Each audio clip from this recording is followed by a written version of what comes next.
نجيب ساويرس بيخسر في العقارات في مصر، واحنا حاليا في قلب الفقاعة العقارية. حاجات محدش هيقولك عليها في الريل استيت.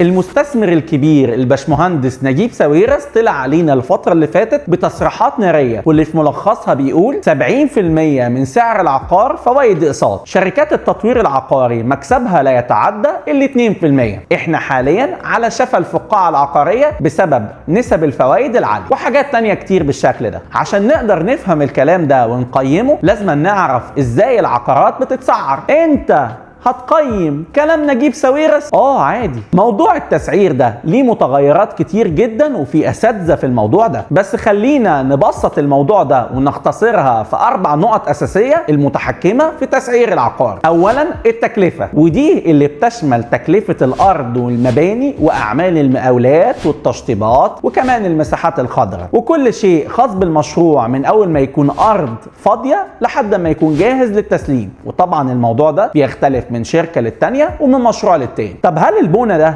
بيحصل في يوم وليلة؟ الإجابة طبعا لا. العقارات في مصر بتباع استلامها من 2 إلى 5 سنين. موضوع التسليم ده اللي بيخلي المطورين يعملوا حسابهم في سعر التكلفة بحاجة اسمها نسبة التحوط، ودي اللي بيفترض فيها المطور حصول تغير في سعر الخامات اللي هيشتغل بيها في المشروع في خلال فترة الإنشاء، فبيعمل نسبة تحوط بتسعير الخامة أعلى من سعرها الحالي عشان يأمن نفسه. وهنا تحصل المشكلة. بعض المطورين في آخر 3 سنين بالغ في نسبة التحوط وربطوها بسعر صرف العملة اللي كان فيه تغير كبير الفترة اللي فاتت وما كانش مستقر، لدرجة ان بعض المطورين وصل تقييمه لسعر الصرف ان الدولار هيوصل ل 100 جنيه وعمل نسبة التحوط والتكلفة على السعر ده في عز ما كان الدولار بشكل رسمي سعره في المتوسط 30 جنيه. الموضوع ده ورط بعض المطورين اللي بلغوا في نسبة التحوط. اصل الحمد لله سعر الصرف ثبت في متوسط ال 50 جنيه والمطور بسعر على 100 جنيه، فده عمل فجوة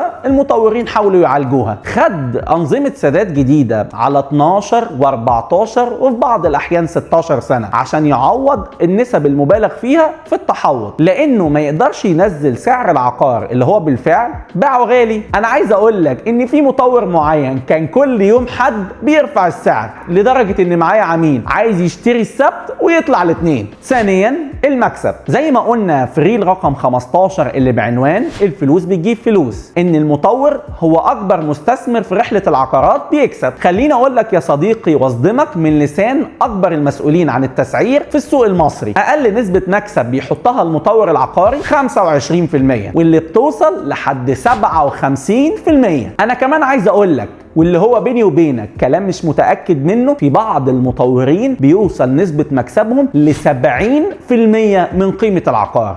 70%؟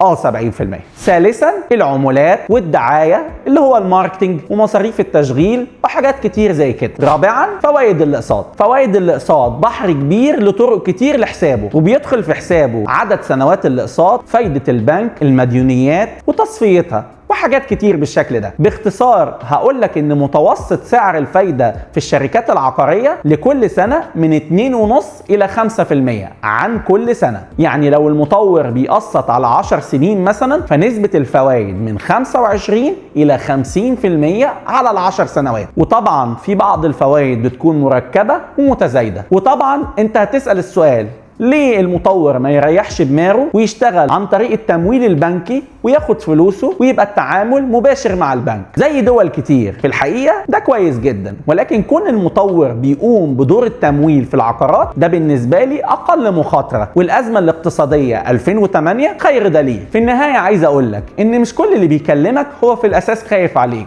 يمكن خايف على مصلحته، خايف على تدفقاته المالية، خايف لا يتأثر بسعر الصرف. ففي خلاصة الكلام، سوق العقارات في مصر سوق كبير بيساهم بأكتر من 20% من الاقتصاد المصري. نتمنى يكون ليه تشريعات أقوى تنظم العلاقة ما بين المطور والوسيط والعميل عشان الأمور تبقى أفضل، وده اللي احنا نتمناه بشكل كبير. وفي النهاية شركة أورا لنجيب ساويرس عاملة واحد من أفضل العروض ليها. بعد ما كانوا بيقسطوا على 6 سنين بس، أصبحوا بيقسطوا على 10 سنين، وده اوفر سيتي سكيب والفترة محدودة. ولو عاوز تفاصيل أكتر كلمني أو ابعتلي على صفحتي مصطفى سمير ريل استيت ايجنت.